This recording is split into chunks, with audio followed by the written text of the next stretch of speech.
علی رسولہ الکریم اما بعد فاعوذ باللہ من الشیطان الرجیم بسم اللہ الرحمن الرحیم رب اشرح لی صدری ویسر لی امری واحلل عقدۃ من لسانی یفقہوا قولی۔ اللہ تعالیٰ سب کا خالق ہے، اسی نے ہم کو پیدا کیا اور اسی کی طرف ہم سب کی واپسی ہے۔ کسی بھی انسان کی کامیابی کا انحصار اس بات پر ہے کہ وہ زندگی کس طرح گزارتا ہے۔ اگر اس کی زندگی اللہ کی مرضی کے مطابق ہے تو انشاءاللہ اس کا انجام بھی اچھا ہے، لیکن اگر انسان زندگی کی اس نعمت کو گنوا دیتا ہے تو اس کا انجام بہت بھیانک ہو سکتا ہے۔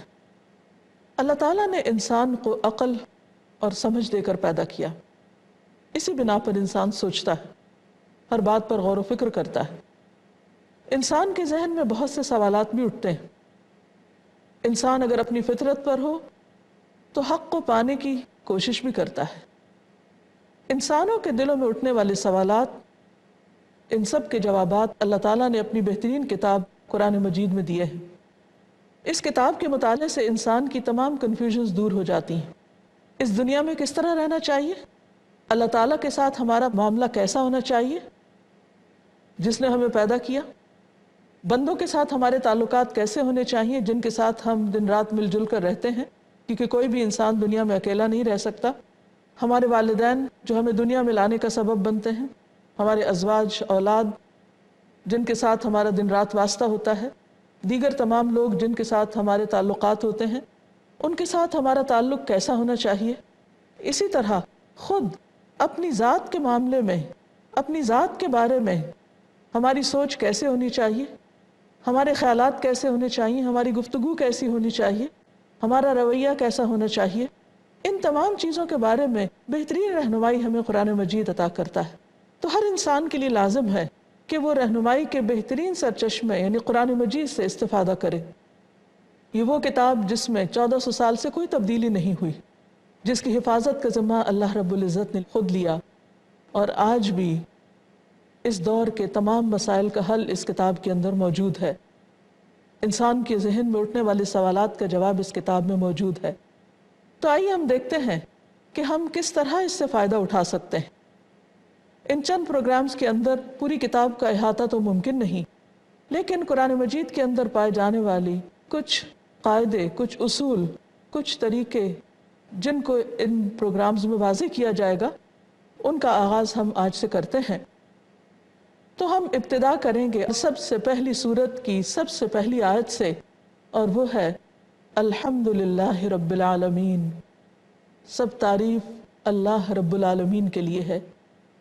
یہ آیت، اس سے نہ صرف یہ کہ قرآن مجید کا آغاز ہو رہا ہے، بلکہ اگر غور کیا جائے تو یہ پورے قرآن مجید کا خلاصہ بھی ہے، بلکہ ہمارے دین کا خلاصہ ہے۔ کیا معنی ہے اس کا؟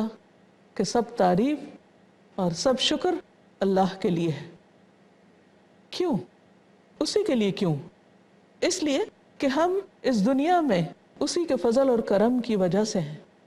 اسی نے پیدا کیا، وہی کھانے کو دے رہا ہے، اسی نے طرح طرح کی نعمتیں ہمارے لیے بنائیں، اور ان نعمتوں سے فائدہ اٹھانے کے لیے آنکھ، کان، دل، دماغ بھی دیے۔ جب بندہ اپنے رب کی نعمتوں پر غور کرتا ہے تو اس کا دل اپنے رب کی عظمت سے سرشار ہو جاتا ہے۔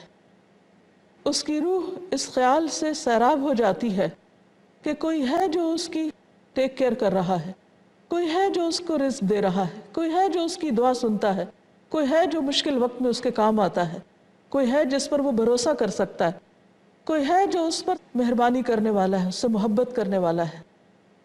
تو اس لیے انسان اپنی زبان سے پکار اٹھتا ہے جب وہ اپنے رب کی عظمت کو، اپنے رب کو پا لیتا ہے، اس کی اسے حقیقت معلوم ہو جاتی ہے، تو وہ کہہ اٹھتا ہے الحمدللہ، کہ سب تعریف اللہ ہی کے لیے ہے کہ جس نے مجھے بنایا اور جس نے مجھے یہ ساری نعمتیں عطا کی۔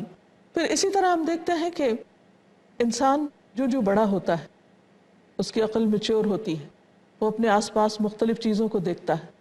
ایک نظر ہوتی ہے جو ظاہری ہوتی ہے، پھر ایک نظر ہوتی ہے جو گہرائی کی ہوتی ہے۔ انسان مختلف چیزوں کے پس منظر کو بھی جاننے لگتا ہے۔ تو جو اس کا علم بڑھتا ہے، اس کی عقل اور سمجھ بڑھتی ہے، تو ایک اور طرح سے وہ رب کے کمالات اور نعمتوں کو دیکھتا ہے۔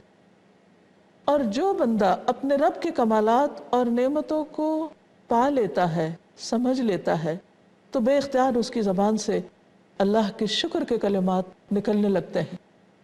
پھر یہ کلمہ ایسا کلمہ نہیں رہتا جسے کوئی مصنوعی طور پر یا رٹا لگا کر یا کسی خاص طریقے سے وہ ایک تسبیح پڑھ کر صرف الحمدللہ کہتا ہے، بلکہ ہر موقع پر، ہر مقام پر، ہر نعمت کے پانے پر، اللہ تعالیٰ کی کائنات کے اندر غور و فکر کرنے پر اس کے اندر خود بخود یہ کیفیت پیدا ہو جاتی ہے۔ ایک وہ انسان ہوتا ہے کہ جس کی نظر اللہ تعالیٰ کی دی ہوئی نعمتوں پر ہوتی ہے، وہ یہ دیکھتا ہے کہ اس کے پاس کیا ہے، وہ یہ دیکھتا ہے کہ اللہ تعالیٰ کی مہربانی اور لطف و کرم کے کون کون سے منظر ہیں۔ اور ایک وہ شخص ہوتا ہے جو اللہ تعالیٰ کی نعمتوں کو نہیں دیکھتا، وہ یہ نہیں دیکھتا کہ اسے کیا ملا ہے، وہ ہر وقت یہ سوچتا ہے کہ اس کے پاس کیا نہیں۔ اس کا نتیجہ کیا ہوتا ہے؟ اس کا نتیجہ یہ ہوتا ہے کہ وہ شکر ادا نہیں کر پاتا۔ جو انسان شکر گزار ہوتا ہے اس کے دل کے اندر اطمینان، خوشی اور راحت ہوتی، کیونکہ اس کے اندر ایک سینس آف اچیومنٹ ہوتی، وہ پانے والے اینڈ پر ہوتا ہے، اور یہی احساس اس کے لیے نیکیوں کے بہت سے کام کرنے کا ایک زبردست موٹیویٹر بن جاتا ہے۔ اس لیے انسان کے لیے بہت ضروری ہے کہ وہ اپنے رب کی نعمتوں پر نظر رکھے، اپنے رب کی نعمتوں میں سے جب کسی بھی نعمت سے فائدہ اٹھائے تو اس پر اپنی زبان سے شکر ادا کرنے والا ہو۔ اللہ کا شکر ادا کرنے کا ایک فائدہ یہ بھی ہوتا ہے کہ انسان بندوں سے بے نیاز ہو جاتا ہے، وہ بندوں سے پھر شکر کی توقع نہیں رکھتا کہ کوئی اس کا شکر گزار ہو، یا کوئی اس کے لیے خیر و بھلائی کرنے والا ہو، یا کوئی اس کی تعریف کرنے والا ہو، کیونکہ اس کے اندر ایک ایسا اطمینان، ایک ایسا سکون ہوتا ہے کہ جو اسے مسلسل مزید نیکی کے کام کرنے پر آمادہ کرتا رہتا ہے۔ سوال یہ پیدا ہوتا ہے کہ شکر پھر ہے کیا چیز، یا حمد ہے کیا چیز؟ حمد بنیادی طور پر اللہ تعالیٰ کی نعمتوں کے اعتراف کے بعد، ان کو پہچان لینے کے بعد اس کی تعریف کرنے کا نام، اور تعریف بھی ایسی نہیں جو صرف زبان سے ہو، بلکہ اس تعریف کے اندر محبت اور احترام بھی پایا جاتا ہو، وہ تعریف واقعی اس کے جذبات اور اس کے دل کے احساسات کی عکاس ہو، وہ تعریف اٹھتے اور بیٹھتے ہو، وہ تعریف صرف کسی ایک خاص وقت پر نہ ہو، بلکہ جب بھی وہ کسی نعمت کو پائے اس پر شکر ادا کرنے والا بن جائے۔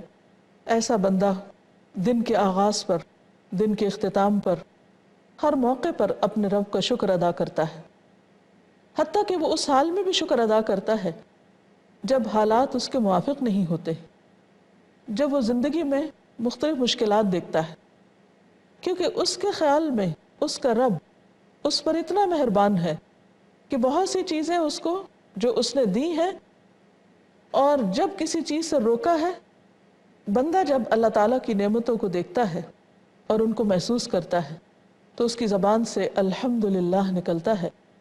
تو یہ بظاہر چند الفاظ ہیں، لیکن دراصل وہ اللہ تعالیٰ کی تعریف یا اللہ تعالیٰ کی نعمتوں کا اعتراف کر رہا ہوتا ہے۔ اور کسی بھی نعمت کا اعتراف اسی صورت میں ہو سکتا ہے جب انسان اس نعمت کو پہچان جائے اور اسے واقعی اللہ کی طرف سے مانے، کیونکہ بندہ اسی کا شکر گزار ہوتا ہے جو اس پر انعام کر رہا ہوتا ہے، جو اس پر احسان کر رہا ہوتا ہے۔ تو جب بندہ یہ سمجھتا ہے کہ اس پر اللہ کا احسان ہے، اللہ کا انعام ہے، اکرام ہے، اور جو کچھ اسے ملا ہے وہ اللہ ہی کی طرف سے ہے، تو اس صورت میں وہ پھر اللہ تعالیٰ ہی کا شکر گزار ہوتا ہے۔ اور نہ صرف یہ کہ وہ اپنی زبان سے اللہ کی تعریف کرتا ہے، بلکہ اس کے دل میں اللہ تعالیٰ کی محبت اور عظمت کا احساس بھی ہوتا ہے۔ اور پھر یہ الفاظ اور یہ کلمات صرف خالی خولی الفاظ ہی نہیں رہتے، بلکہ یہ اس کے دل کی پکار بن جاتے ہیں۔ اس قسم کا ذکر اور اس طرح کا ذکر، یعنی الحمدللہ کہنا، اس کے دل کے لیے اطمینان کا باعث بنتا ہے۔ پھر اس کی زبان اللہ کے ذکر میں صرف الحمدللہ نہیں کہتی، بلکہ اللہ کی تسبیح کے جو بھی کلمات اس کو یاد ہوتے ہیں وہ ان کلمات کو بھی ادا کرتا ہے۔ تو ہم دو طرح سے کی جاتی ہے، ایک ان الفاظ کے ساتھ، ان کلمات کے ساتھ جو اللہ تعالیٰ نے نازل فرمائے، جو محمد الرسول اللہ صلی اللہ علیہ وسلم نے ادا کیے، اور دوسرے وہ کلمات جو انسان اپنی زبان میں اپنے طریقے پر اپنے جذبات کے احساسات کے لیے اپنی زبان میں ادا کرتا ہے۔ ہم کے یہ دونوں طریقے مطلوب ہیں، پسندیدہ ہیں، کیونکہ یہ اللہ کی محبت اور اس کے شکر کے جذبات سے معمور ہیں۔ ایک حدیث میں آتا ہے کہ الحمدللہ تملأ المیزان، کہ الحمدللہ کہنا میزان کو بھر دیتا ہے۔ یعنی بظاہر کہنے میں یہ دو الفاظ ہیں، لیکن ان کی تاثیر بہت زبردست ہے، ان کا اجر اور ثواب بہت زیادہ ہے۔ ایک اور حدیث کے مطابق الحمدللہ افضل الشکر ہے، یعنی شکر ادا کرنے کا سب سے زیادہ بہترین اور افضل طریقہ ہے۔ قیامت کے دن جب تمام انسان اللہ سبحانہ وتعالیٰ کی بارگاہ میں اٹھائے جائیں گے تو اس میں سب سے بہترین بندے وہ ہوں گے جو سب سے زیادہ اللہ تعالیٰ کی حمد و ثنا کرنے والے ہوں گے۔ حدیث میں آتا ہے افضل عباد اللہ تعالی یوم القیامت الحمادون، قیامت کے دن اللہ تعالیٰ کے افضل ترین بندے وہ ہوں گے جو کثرت سے اللہ کی تعریف کرنے والے ہیں۔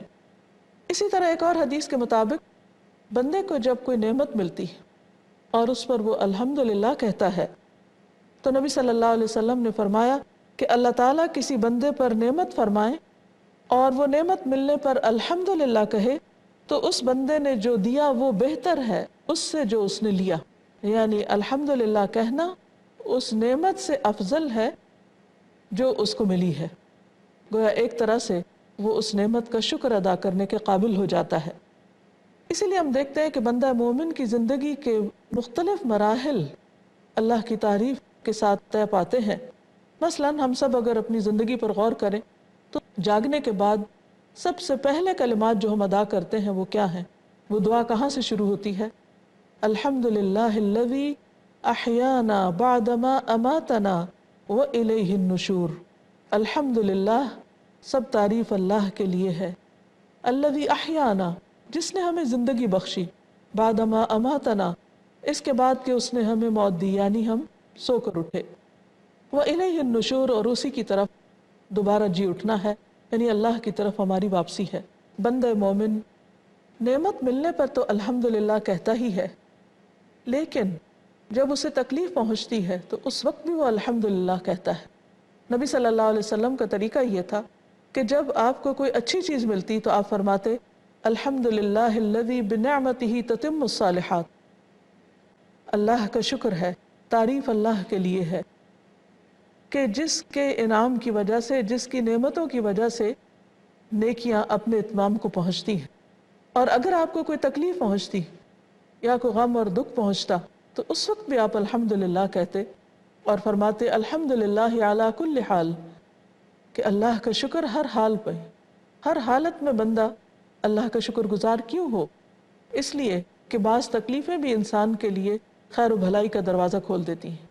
زندگی میں جو بھی مسائل انسان کو پیش آتے ہیں، جو پرابلمز جن کو انسان دیکھتا ہے یعنی ایک مسئلے کے طور پر، حقیقت میں وہ بھی ہمارے لیے اپرچونٹیز ہوتی ہیں، ہمارے لیے اور بہت سی راہیں کھلنے اور بہت سے امکانات کے پیدا ہونے کا ذریعہ بنتی ہیں، کیونکہ بندہ نہیں جانتا، اللہ جانتا ہے کہ بندے کے حق میں کیا چیز زیادہ بہتر ہے۔ کسی چیز کا ملنا